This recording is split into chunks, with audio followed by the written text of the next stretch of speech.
Restored classic Land Rover. Modern power in a timeless package, a meticulously restored 1976 Land Rover Series 3, dubbed the Admiral for its Admiralty blue paint, offers a unique blend of vintage charm and modern performance. Built by Kent Heritage Works, KHW, this one-off vehicle exemplifies the growing trend of Restamod conversions, classic vehicles updated with contemporary engineering. Preserving the past, enhancing the present. The project begins with a short wheelbase, 88 in series Land Rover, fully stripped and restored. KHW then modifies the rear bulkhead to maximize cabin space and elevates the interior with bespoke leather and wood trim. However, the true transformation lies under the hood.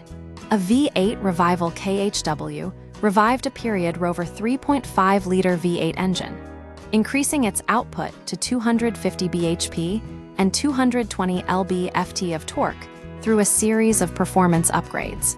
These include a reground crank, rebored cylinders, new pistons, high lift cams, Holley fuel injection, and a custom stainless exhaust.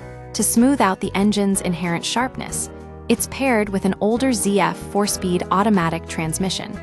A deliberate choice to preserve the original vehicle's high-low and rear four-wheel drive options.